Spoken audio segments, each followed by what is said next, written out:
우리 참사랑을 만났습니다 시리즈 말씀을 계속 살펴보고 있는데요. 오늘은 8번째 평안을 주는 사랑이라는 제목으로 여러분들과 함께 은혜를 나누고자 합니다. 여러분, 우리가 대림절 기간을 지나고 있잖아요. 이 대림절 하면 예수님의 임재를, 오심을 기다리는 시간인데 우리가 한 가지 확인해야 될 게 있어요. 그게 뭐냐면 예수님이 이 땅에 오신 이유와 목적이 무엇일까 하는 것을 알고 기다려야 되잖아요. 그렇죠? 오시는 건 아는데 왜 오셨나 하는 것을 우리가 알아야만 제대로 기다리는 게 될 수 있어요. 여러분은 예수님이 이 땅에 왜 오셨다고 생각하세요? 네. 네. 예수님이 이 땅에 왜 오셨죠? 네. 네. 네, 뭐 여러 가지 대답이 나오셨어요. 뭐 그게 틀린 게 아니에요. 다 맞는 거예요. 그런데 성경은 예수님이 이 땅에 오실 때 일어났던 한 사건을 통해서 예수님이 이 땅에 오신 이유와 목적이 무엇인지를 분명하게 가르쳐 주시거든요. 우리 누가복음 2장 14절 말씀을 한번 보실까요? 우리 같이 한번 읽겠습니다. 자, 시작.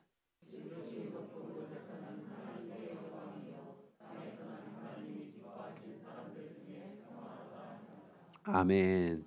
주님이 이 땅에 오시던 날 밤에 들판에 목자들이 양을 치고 있었거든요.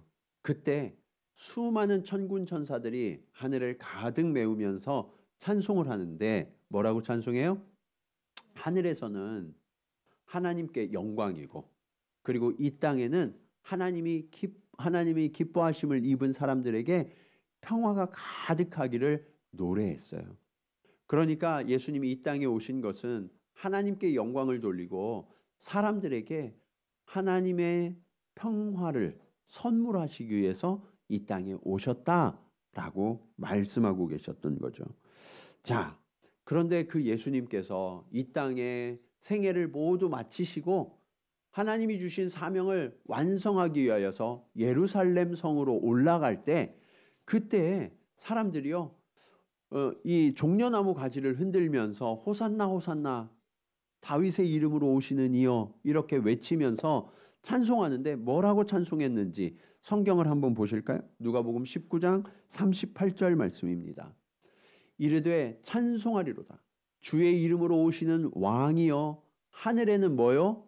평화요 가장 높은 곳에는 영광이로다 하니. 그러니까요, 예수님이 이 땅에 오실 때도 평화를 주러 오셨다고 말씀하셨고 예수님이 사명을 완성하시기 위하여서 마지막으로 예루살렘 성으로 올라갈 때에도 예수님은 평화의 왕으로 이 땅에 오셨다라고 말씀하고 계시죠. 그러니까요, 예수님이 이 땅에 왜 오셨느냐? 하나님의 평화를 이 땅을 살아가는 사람들에게 선물하기 위하여 오셨다라는 거예요. 네. 이해되셨어요? 예수님이 왜 오셨는지? 네. 그러면 이제 여기에서 질문이 생겨요. 여러분 예수님 믿으시죠? 네. 반응이 조금 늦게 오시는 것 같아요. 네. 우리가 예수님을 믿는단 말이에요. 그러면 그 예수님이 평화의 왕이시고 그분이 나를 다스려 주시면 우리 안에 뭐가 있어야 돼요? 평화가 있어야 돼요. 평화가 있고 평안이 있어야 돼요. 그러면 여러분 어때요? 여러분 평안하십니까? 네, 아멘. 네, 몇 분만 대답하시네요. 네. 평안하실 분들도 계시지만 사실 우리가 세상을 살아가면서 평안을 제대로 누리지 못하고 염려와 두려움 속에 살아가는 분들이 많으세요. 네. 우리가 분명히 예수님을 믿는데 왜 우리는 평안하지 못할까? 이런 아이러니가 왜 발생할까 하는 것이 우리가 안고 있는 문제예요. 그래서 저는 오늘 여러분과 함께 우리가 예수님을 믿는 그리스도인으로서 어떻게 하면 진짜 평안을 누릴 수 있을 것인가? 오늘 말씀을 통하여 함께 은혜를 나누기 원합니다. 자, 우리가 참 평안을 얻으려면 어떻게 해야 하는가? 첫 번째로 세상의 평안은 감각에 근거한다는 것을 아셔야 돼요. 세상의 평안은 뭐에 근거해요? 감각의 근거예요. 자, 감각에 근거한다라는 것은 느낌이란 얘기예요. 감각은 느낌이잖아요. 그렇죠? 예. 자, 27절 말씀, 오늘 본문 말씀을 다시 한번 보시면 평안을 너희에게 끼치노니 곧 나의 평안을 너희에게 주노라. 다른 평안이 아니라 주님의 평안을 주시겠다고. 그런데 내가 너희에게 다시 보여주세요. 예. 내가 너희에게 주는 것은 세상이 주는 것과 같아요, 달라요? 다르다라고 말씀하고 계세요. 주님이 주시는 평안은 처음부터 세상이 주는 평안과 다른 거야 라고 가르쳐 주고 계신다는 거예요. 그러면서 주님이 너희는 마음에 근심하지도 말고 두려워하지도 말라라고 명령하시죠. 자, 그런데 여러분, 우리 그리스도인들이 이 명령을 받았음에도 불구하고 근심하고 두려워해요.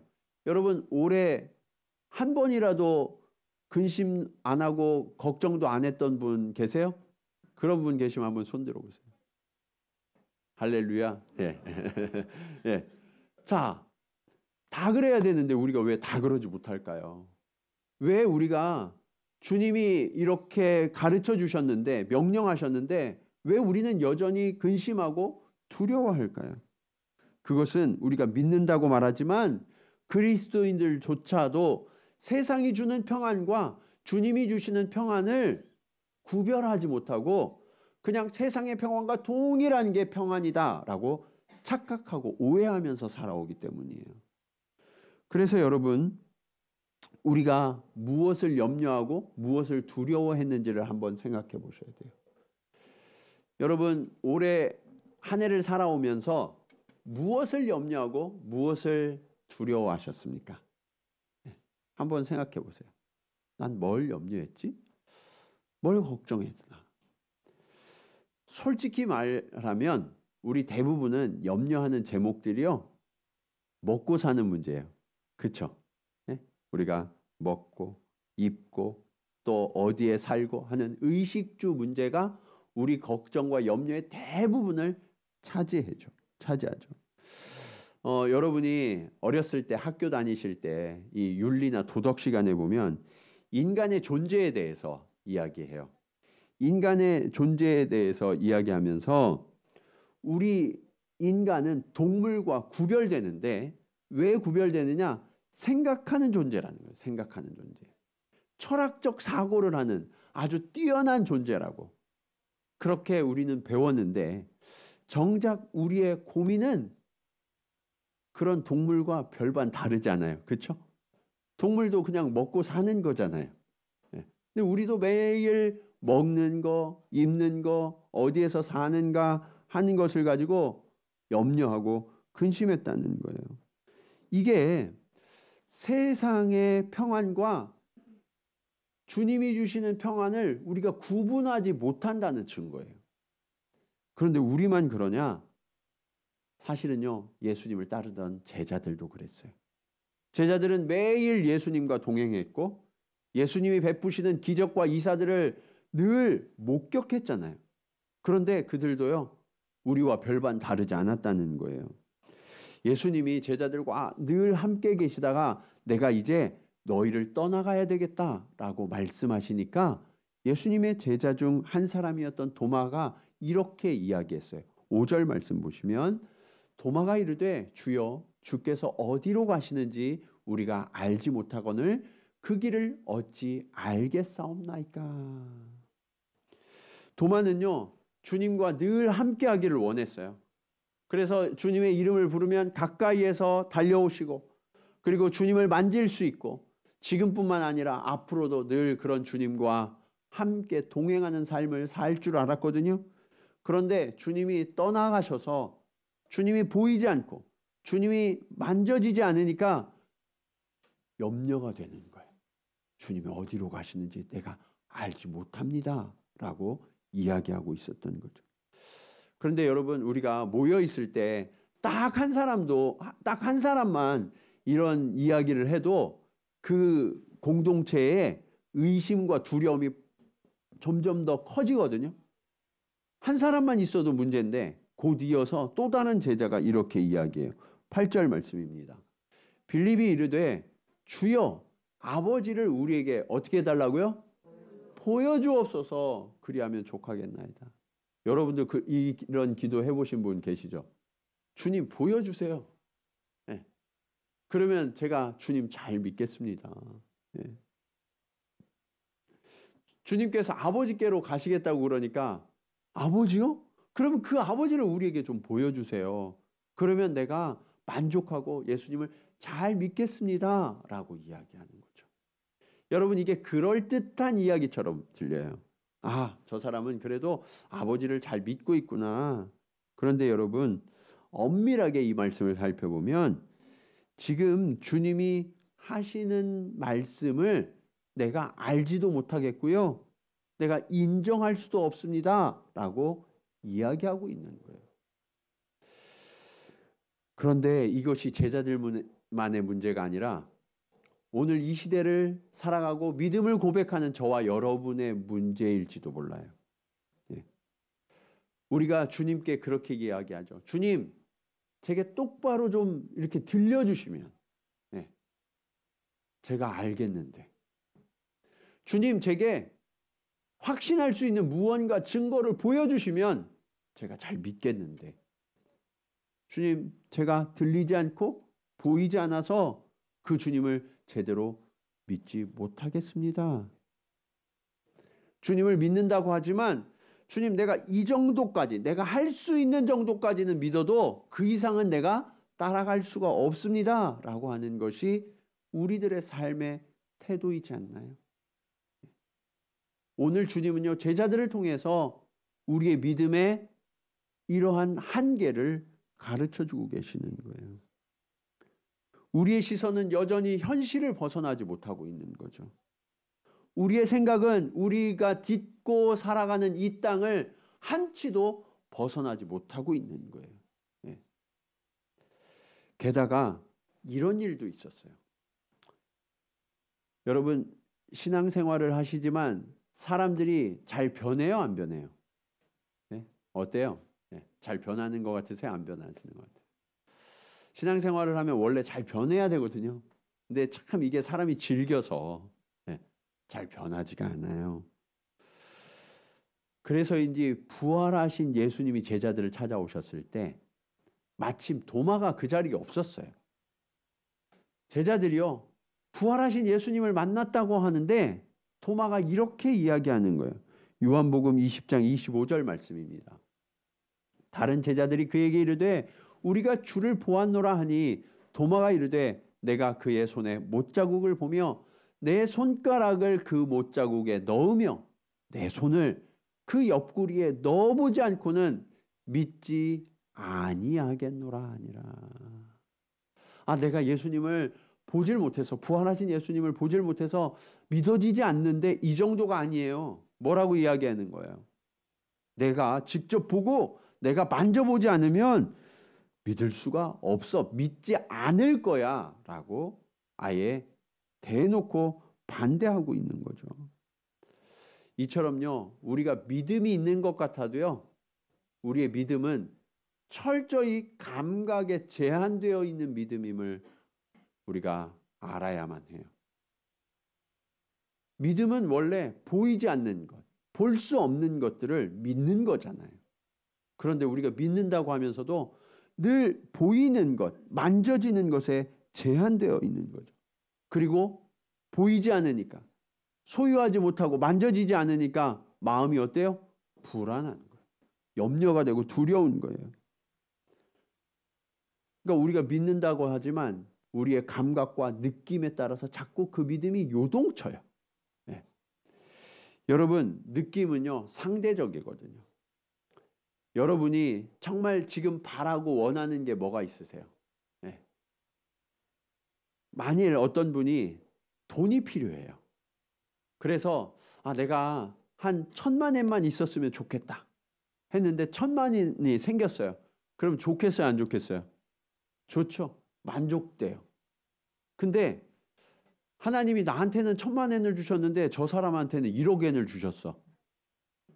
그러면 그 만족이 어때요? 갑자기 불만족이 돼버려요. 너무 기분이 나빠. 하나님 어떻게 저한테는 1,000,000엔을 주시고 저 사람한테는 1억엔을 주십니까? 이게요, 사람이 느끼는 평안의 요동함이에요. 예. 내가 분명히 1,000,000엔만 있으면 좋겠다고, 하나님 부족함이 없겠다고 그렇게 고백했는데 눈을 들어서 다른 사람을 보니까 다른 사람은 나보다 더 많은 것, 더 귀한 것을 가진 것을 보니까 더 이상 평안하지 않아요. 이것이 세상이 주는 평안의 불완전성이에요. 그러면 우리는 어떻게 하면 진짜 평안을 얻을 수 있을까요? 오늘 말씀의 두 번째 교훈입니다. 참 평안은 믿음의 근거예요. 어디에 근거예요? 믿음의 근거예요. 믿음의. 예. 주님은요, 우리에게 그런 참 평안이 없다는 것을 아시고 참 평안을 주시기 위해서 이렇게 말씀하세요. 1절 말씀입니다. 같이 한번 읽겠습니다. 자, 시작.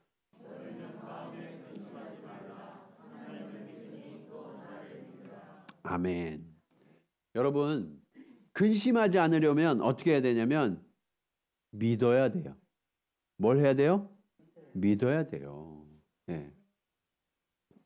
우리가 몸이 아플 때가 있잖아요. 몸이 아파서 병원에 가면 의사들이 진료를 한 다음에 처방을 내려주죠.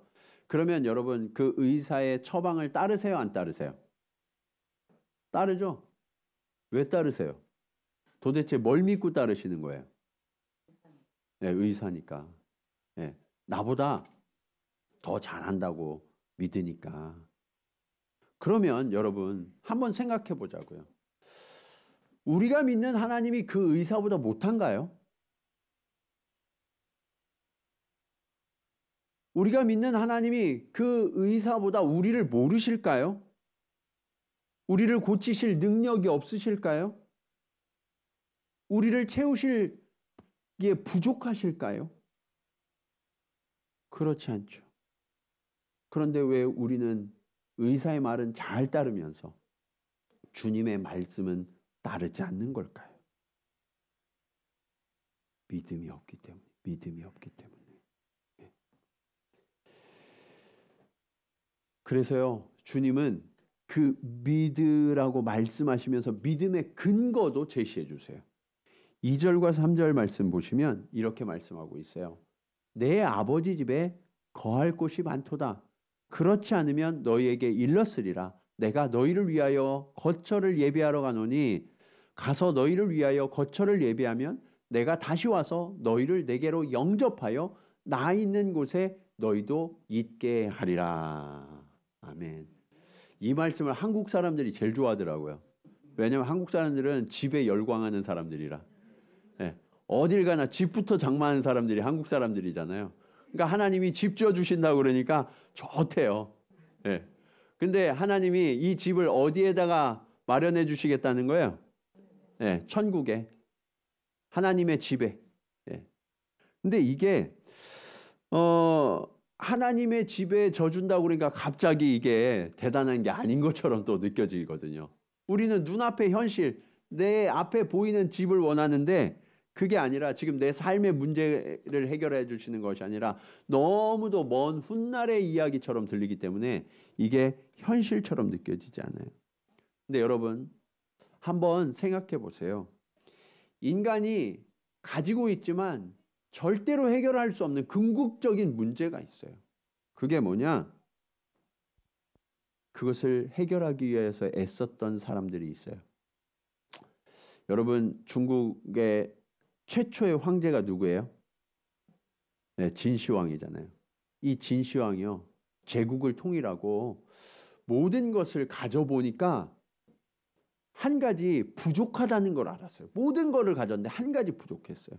그게 뭐냐면 죽을까 봐 두려운 거예요. 죽을까 봐. 내가 어떻게 해서 이 모든 것을 얻었는데 이 얻은 것을 계속 누리고 싶잖아요. 그래서 젊은이들을 세계 곳곳으로 보내서 뭘 얻어 가지고 오라고 그랬어요? 불로초를 가져오라고. 그래서 전설에 따르면 한국에도 일본에도 그 젊은이들이 왔었다고 그러잖아요. 그렇죠? 네. 그런데 그 불로초를 얻었어요? 못 얻었어요? 못 얻었어요. 결국 그는 죽고 말았어요. 우리가 요즘 전도서를 묵상하고 있잖아요. 큐티 말씀으로. 전도서를 누가 썼죠? 솔로몬. 지혜의 왕이라고 하는 솔로몬이 썼어요.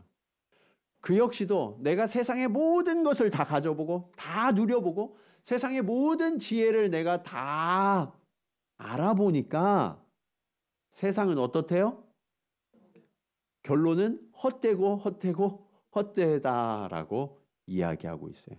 왜 그럴까요? 왜 이렇게 세상의 모든 것을 다 가지고 모든 것을 다 아는 이런 사람들이, 이런 절대자가 모든 게 헛되다고 이야기할까요? 인간으로서는 도저히 해결할 수 없는 문제 앞에 맞닥뜨렸기 때문에 그래요. 그게 뭐예요? 죄로 인한 죽음과 멸망의 문제예요. 황제도 해결할 수 없었던 거죠. 그래서 그들은 두려워 떨었던 거예요. 모든 게 헛되다고 이야기했던 거예요. 그런데 평화의 왕으로 오신 그 주님은요, 이 문제를 해결해 주셨어요. 그 누구도 해결할 수 없었던 이 죄로 인한 죽음과 멸망의 문제를 해결해 주셨다는 거예요. 주님이 아버지의 나라에서 거처를 예비하셨다는 얘기는 여러분 집이 있으면 거기에서 뭐 하자는 얘기예요? 거기에서 같이 살자는 얘기잖아요. 그러니까요, 여러분은 죽지 않고 하나님의 나라에 들어가서 영원히 기쁨 중에 거하게 되는 약속을 보증받으신 거예요. 이해되셨어요? 그래서 여러분, 우리는요, 그 누구도 해결할 수 없는 문제를 이미 해결함 받았다라는 사실을 여러분 뚜렷이 아셔야 돼요. 네. 이것이 주님이 우리에게 주신 최고의 선물인 거예요. 이거보다 중요한 문제가 없거든요. 그런데 제가 이렇게까지 말씀드리는데 여러분들 표정이 밝지 않아요. 왜 그럴까요? 이게 현실감으로 다가오지 않는 거예요. 하늘나라에 가본 적이 없으니까. 네. 근데 이게 나쁜 게 아니라 뭘 잘못해서 그런 게 아니라 우리가 헤아릴 수 있는 지혜가 없기 때문이에요. 네. 여러분, 누가 지금 여러분에게 1조 엔을 통장에 넣어주겠다고 하면 받으시겠어요? 안 받으시겠어요? 받죠. 그렇죠? 네. 당장 받을 거예요. 계좌번호 그냥 막 불러줄 거예요. 네. 근데 문제는 뭐냐면 1조 엔 보신 적 있어요? 없죠? 네. 그게 너무너무 큰 금액이라 상상이 안 돼요. 이것도 사실 상상이 잘 안 돼서 제가 여러분들에게 상상이 잘 될 수 있는 한 이야기를 해드리려고 그래요. 사람이요, 이렇게 조금 경제적으로 여유가 있으면 뭔가를 좀 누리고 싶어 하죠. 네. 그래서 우리 자매님들이 좋아하는 명품 이야기를 좀 하려고 그래요. 명품을 가진 자매님들은 오면 행동이 좀 달라져요. 네. 그거를 왠지 좀 이렇게 자랑하고 싶어가지고 막 보인단 말이에요. 네. 아, 나 이런 명품을 입었어, 명품을 가졌어, 이렇게 보인단 말이에요. 근데 사실 저는요, 여러분들이 가지고 있는 이 명품의 메이커를 아는 게 딱 한 개 있어요. 버버리. 그 외에는 저는 하나도 몰라요. 그래가지고 어떤 분들이 뭐 이렇게 막 명품 이야기하고 그러는데 저한테는 그게 하나도 와닿지 않아요. 예. 그리고 욕구가 하나도 없어요. 예. 저희 아내하고 그런 이야기를 한 적이 있어요. 뭐 이렇게 명품 막 이야기하다가 그거 2만 원짜리 가방이랑 뭐가 달라? 2천만 원짜리 가방이랑 2만 원짜리 가방이랑 안에 들어가는 건 똑같은데 뭐가 달라? 예. 근데 저희는 이해가 안 되는 거예요. 그게. 예. 그런 명품의 세계가 전혀 와닿지가 않아요. 그러다 보니까 우리가 저희는 여러분들이 가지고 있는 그 눈이 없어서 그거를 볼 수도 없고요. 그런 매장을 지나가도 전혀 요동되지 않아요. 그래서 그런 아내를 둔 제가 얼마나 감사한지 몰라요. 예. 근데 여러분, 하나님의 나라도 그런 거예요. 우리가 천국을 소유하고 있는데 그게 너무 먼 이야기처럼 보이고 나와 상관없는 이야기처럼 느껴지는 거예요. 그게 오늘 현실의 일이 아니기 때문에 사람들은 그 천국을 누리고 있음에도 불구하고 지금 오늘 나에게 일어나는 일, 그리고 이 땅에서 일어난 일들을 여전히 염려하고 거기에서 벗어나지 못하고 있는 거죠. 그래서요, 주님은요, 그런 우리들의 한계를 잘 아시고 이렇게 말씀하셨어요. 31절 말씀 보시면, 마태복음 6장 31절 32절 말씀 보시면, 그러므로 염려하여 이르기를 무엇을 먹을까 무엇을 마실까 무엇을 입을까 하지 말라. 이는 다 이방인들이 구하는 것이라. 너희 하늘 아버지께서 이 모든 것이 너희에게 있어야 할 줄을 아신대요, 모르신대요? 아신대요. 우리가 이방인, 그러니까 하나님의 자녀가 아닐 때는 염려할 수밖에 없어요. 그런데 하나님의 자녀가 되면 아버지께서 그 자녀를 그냥 두시겠냐고요. 알고 계시니까 다 채워주신다는 거예요. 예. 여러분, 3살, 4살짜리 아이들은요, 염려를 해요, 안 해요? 염려 안 해요. 예. 3살, 4살짜리는 염려하는 애를 본 적이 없어요. 예. 왜냐하면 뭔가 부족하고 결핍이 되면 누굴 부르면 돼요? 엄마 아빠를 부르면 채워지잖아요. 염려하지 않아요. 근데 그 애들이 이제 한 대학생쯤 되면 엄마 아빠가 한계가 있다는 걸 알게 돼요. 예. 저희 애가 이제 좀 커서 이미 그 한계를 알아버렸어요. 근데 어렸을 때 이 아이들이 저에게 그렇게 이야기하는 거예요. 막 뭐도 해달라고 그러고 막 이야기해요. 막 맡겨놓은 것처럼 막 내놓으라고 이야기를 해서, 야, 니들이 아빠한테 그렇게 맡겨놨냐? 아빠가 그렇게 다 해줄 능력이 안 될 수도 있잖아. 그러니까 이 아들들의 대답이 아주 걸작이었어요. 아빠에겐 카드가 있잖아. 예. 이 카드에서 무한정으로 뭐가 나오는 줄 알아요. 예, 그러면서 그냥 아빠한테 내놓으라고 이야기하더라고요. 근데 이 애들이 아빠의 카드의 한도를 알아버렸어요. 그래서 이제 지금은 그렇게 요청하지 못해요. 근데 한편으로 마음이 좀 씁쓸한 거예요. 아빠가 정말 자녀들이 요청하면 무엇이든지 해줄 수 있는 그런 존재가 되면 좋을 텐데 우리는 그런 존재가 되지 못하는구나. 근데 여러분, 우리의 하나님 아버지는 어떠세요? 한계가 있으세요, 없으세요? 없으세요. 무한하세요. 그리고 모든 일을 다 하실 수 있는 전능하신 분이세요. 육체 아버지는 이 생을 사시다가 떠나가시기도 하세요. 그런데 하나님 아버지는 영원한 아버지가 되어주세요. 그래서 여러분, 그 아버지를 우리가 제대로 알면요, 우리는 두려워하거나 염려할 필요가 없는 거예요. 그래서 그 주님이 오늘 저와 여러분에게 이 약속을 해주시는 거예요. 오늘 본문 27절 말씀을 다시 한번 보시면, 평안을 너희에게 끼치노니 곧 나의 평안을, 주님이 가지신 그 평안을 너희에게 주노라. 내가 너희에게 주는 것은 세상이 주는 것과 같지 아니하니라. 너희는 마음에 근심하지도 말고 두려워하지도 말라.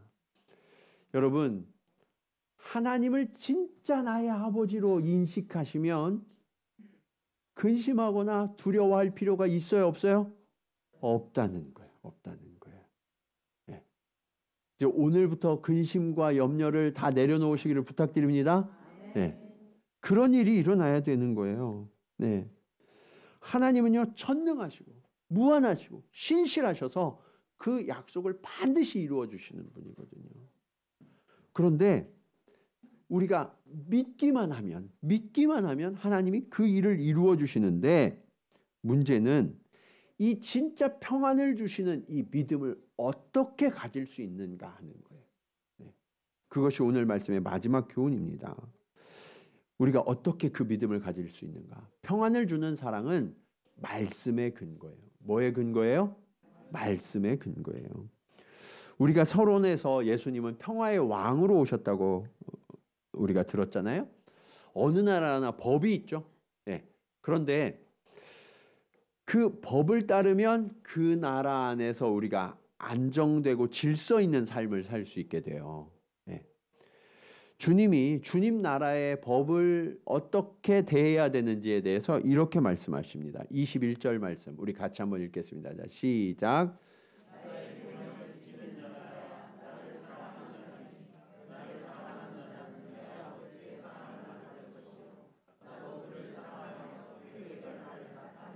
아멘. 여러분, 주님이 뭐라고 말씀하세요? 주님을 사랑하는 자는 뭐를 지킨대요? 계명을 지킨다. 주의 말씀을 지킨다라고 말씀하고 있어요. 그러니까 우리가 주님의 말씀을 왜 읽어야 되냐면 주님의 말씀에는 하나님 아버지가 우리를 얼마나 사랑하시는지에 대한 이야기잖아요. 연애 편지란 말이에요. 그 사랑을 우리가 읽으면 우리가 그 사랑을 알게 돼요. 그러니까 주님이 원하시고 주님이 기뻐하시는 이 일을 행하게 될까요? 행하지 않게 될까요? 행하게 되죠. 그래서 순종하게 되는 거예요. 계명을 지키게 되는 거예요. 그러면 주님이 기뻐하시는 그 일을 우리가 계속해서 하니까 주님이 우리를 더욱 사랑하시겠죠. 그러면서 사랑이 점점 깊어져 가게 되는 거예요.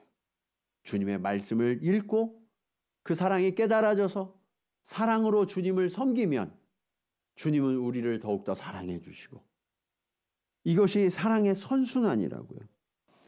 그런데 이 사랑의 선순환의 고리가 끊어져 있는 사람들이 굉장히 많아요. 주님의 말씀에 대한 거부감이 있어요. 우리가 정말 유대인들은 이 말씀을 대할 때 송이꿀보다 달다고 이야기하잖아요. 네, 어린 아이들이 태어나면 진짜로 여기에 꿀을 붙여가지고 장난감처럼 준대요. 그럼 아이들이 이것을 빨아먹으면서 아이들이 성장하거든요. 우리는 이 말씀을 그렇게 정말 사랑하고 말씀을 먹어야 되는 그런 존재로 인식하지 못하고 살아가요. 왜요? 말씀을 피기만 하면 졸리거든요. 네. 그리고 말씀은 너무 딱딱하고 이해가 안 되고 어려운 것처럼 생각돼요. 왜냐하면 이게 사단의 속임수예요. 여러분, 법하면 어떤 생각이 드세요? 법은 무언가 좀 복잡하고 그리고 딱딱하고 이해하기 어렵고 그런 것이 법에 대한 선입견이잖아요. 그렇죠? 그러다 보니까 하나님의 율법, 하나님의 법 하면 그 법도 굉장히 딱딱하고 그거를 만약 우리가 어기게 되면 무서운 벌을 받게 될 것 같고 그러니까 이 하나님의 법을 자꾸 멀리하게끔 만드는 거예요. 오해하고 있는 거죠. 그러다 보니까 이 말씀을 알지 못해서 주님과의 사랑의 관계를 이룰 수 없도록 되어 있는 거예요. 이제 이 거짓을 깨트려야 돼요. 그리고 주님의 말씀을 더욱더 가까이 하셔야 돼요. 그래야만 우리는 믿을 수 있게 되고요. 그래야만 하나님과 더 깊은 사랑의 관계를 누리실 수 있게 돼요. 그러면 진짜 평안이 오는 거예요.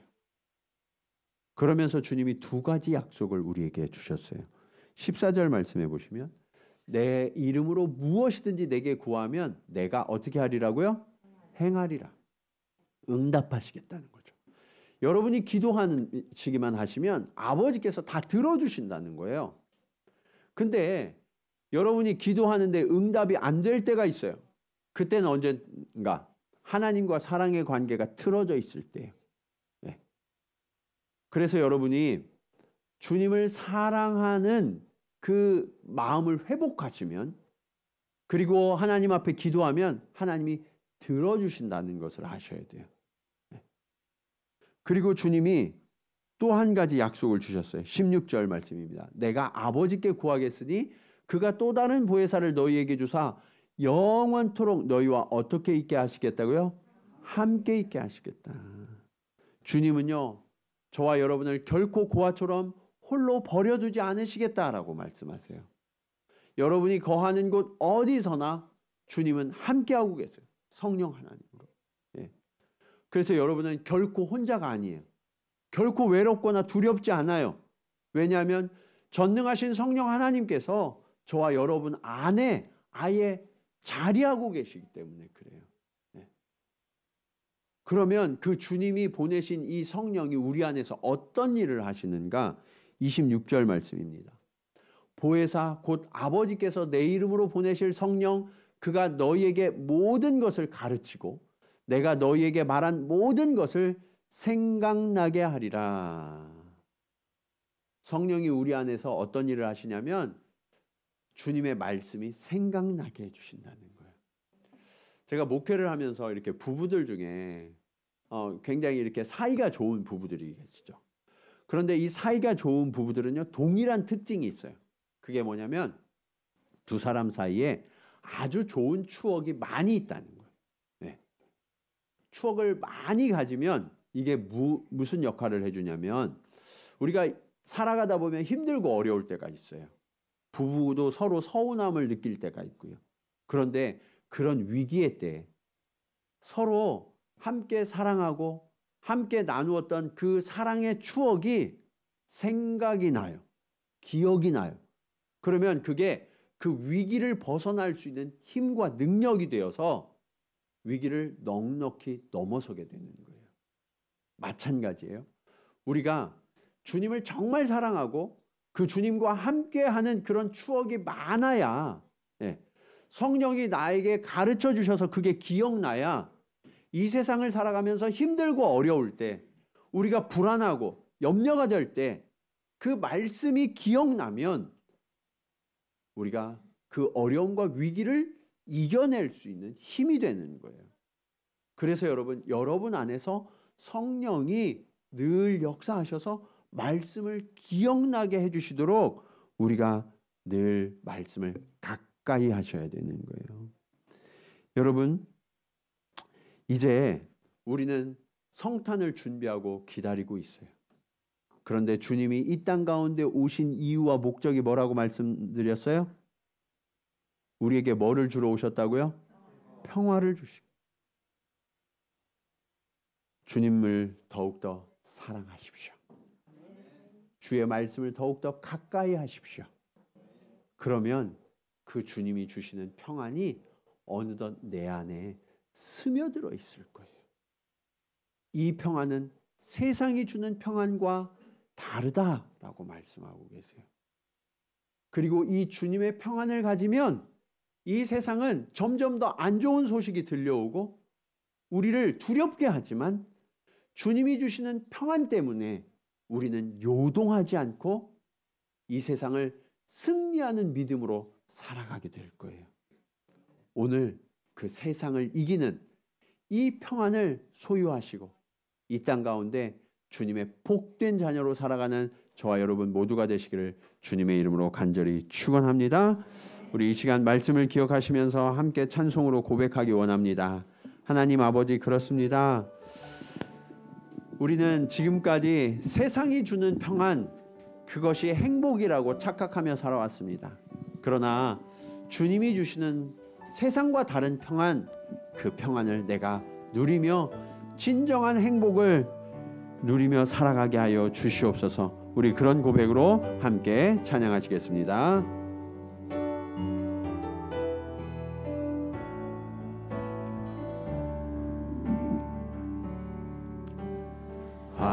화려하지 않아도 정결하게 사는 삶, 가진 것이 적어도 감사하며 사는 삶, 내게 주신 작은 힘 나눠주며 사는 삶, 이것이 나의 삶의 행복이라오.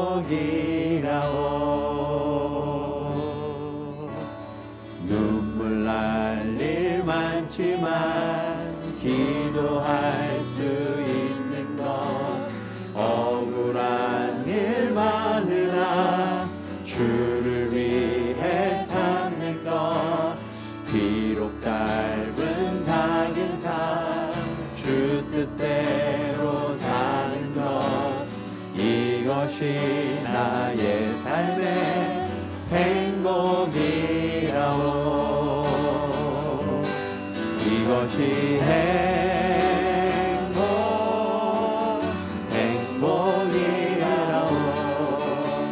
세상은 알 수 없는 하나님 선물, 이것이 행복이라오.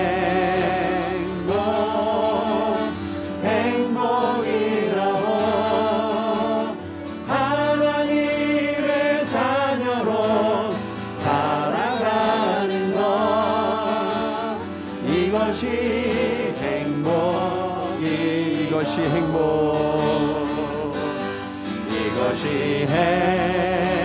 행복이라오.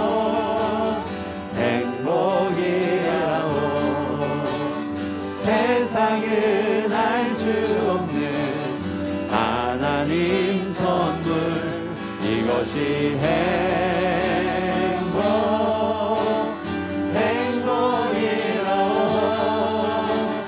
하나님의 자녀로 살아가는 것,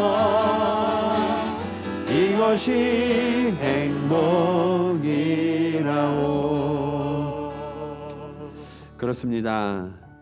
하나님의 자녀로 살아갈 때 우리는 진정한 평안을 누릴 수 있습니다. 하나님 아버지의 전능하심과 무한하심과 신실함을 믿을 때 우리는 근심하지 않고 두려워하지 않을 수 있습니다. 주님, 우리가 참 평안을 몰랐습니다. 세상이 주는 평안, 그것이 진짜인 줄 알고, 하나님, 우리는 늘 요동하면서 지내왔습니다. 주여, 간절히 간구하오니 이제 우리가 주의 말씀을 따르고 그 안에서 참된 믿음을 발견하고 그렇게 요동하지 않는 평안을 누리는 주의 자녀들이 되게 하여 주시옵소서. 우리 간절한 마음으로 함께 기도 드리시겠습니다.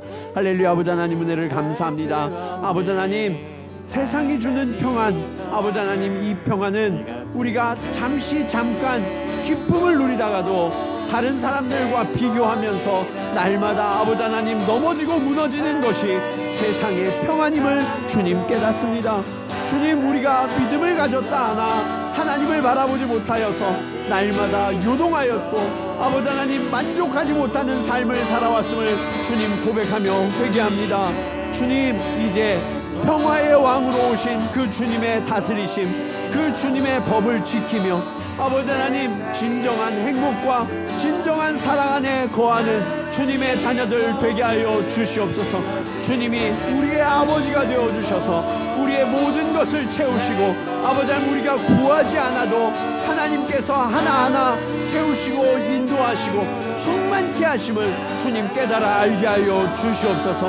아버지 하나님, 이 믿음이 우리의 믿음 되게 하여 주시사 날마다 아버지 하나님 앞에 감사로 나아가게 하시고 믿음으로 나아가게 하여 주셔서 아버지 하나님은 우리를 홀로 두지 아니하시고 성령으로 우리를 지키시며 하나님의 은혜를 베풀어 주셔서 아버지 하나님, 이 세상이 늘 요동하나 우리는 흔들리지 않는 진정한 믿음의 삶, 평안의 삶을 사는 자들임을 주님 깨달아 알게 하여 주시옵소서.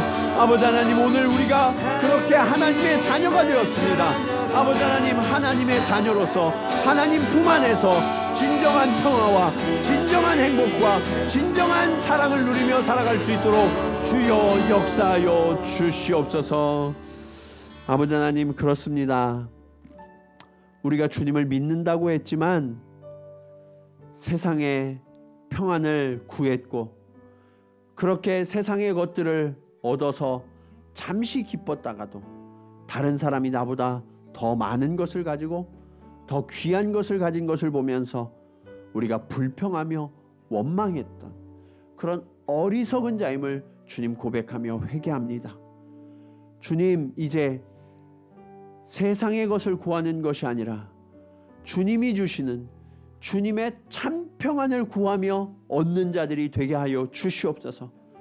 주님, 우리에게 믿음을 허락하여 주셔서 주님이 우리를 위하여 모든 것이 되어주시고 믿는 자에게 응답하시며 아낌없이 채우시고 공급하시는 넉넉한 사랑의 아버지이심을 주님 깨달아 알게 하여 주시옵소서. 하나님 아버지는 무한하시고 영원하셔서 그 자녀들의 필요를 아시고 언제나 우리를 채우시는 분이심을 깨달아 알아서 진정한 평화, 진정한 만족을 누리며 하나님 안에 거하는 자녀로서의 삶을 매일매일 기쁨 가운데 살아갈 수 있도록 주여 역사하여 주시옵소서. 이제는 우리를 위하여 모든 것을 아낌없이 내어주신 예수 그리스도의 은혜와 아버지 하나님의 크신 사랑하심과 우리 안에서 주님의 말씀이 생각나게 하시는 성령님의 감화감동 교통하심이 오늘 말씀을 따라 세상이 불안하고 염려가 되어도 우리는 요동하지 아니하며 주님의 사랑을 신뢰하고 늘 평안함 가운데 주님과 동행하기로 결단하며 나아가는 사랑하는 성도들의 걸음걸음 위에 이제로부터 영원토록 함께 하시기를 간절히 축원하옵나이다. 아멘.